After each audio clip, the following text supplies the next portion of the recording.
This is the field experience digital story for my semester at Simpsonville Elementary School.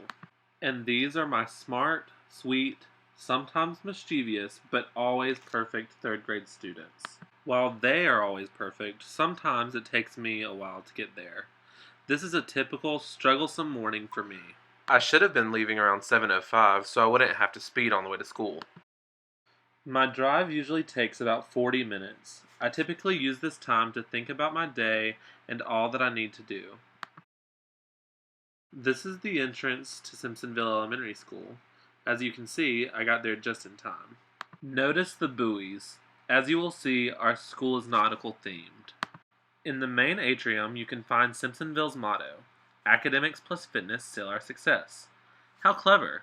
And that's Miss Earl, our principal. I caught her in action.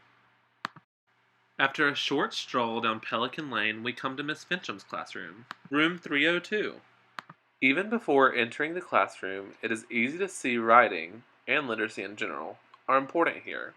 These are some examples of student writing. Once in the classroom, there's virtually nowhere to turn without seeing some sort of literacy concept posted. Parts of speech and punctuation posters are found right behind the door at the front of the class. Next, there's an editor's checklist. Each few weeks, we make a big deal in revealing a new item on the checklist. Most of the first half of the school day is devoted to literacy in our classroom. On any given day, it wouldn't be out of the ordinary to walk into the classroom to see Miss Fincham reading to the class, students reading individually, or students working in reading groups. Most days, students are engaged and ready to learn.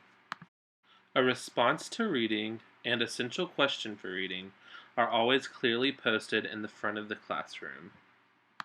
I often assist Miss Fincham or teach my own lessons during literacy time. When preparing to teach, I like to think back to my experiences as a third grader. Clearly, I had it together.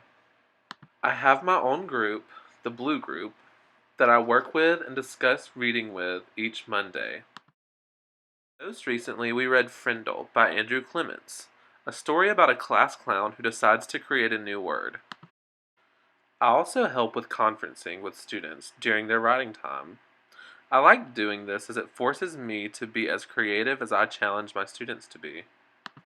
As we continue around the room, we find more proof of the importance of literacy in our classroom. We have figurative language posters, a place to keep track of how many books we've read, a reading center with comfy seats, magazines, and instructions for choosing good fit books.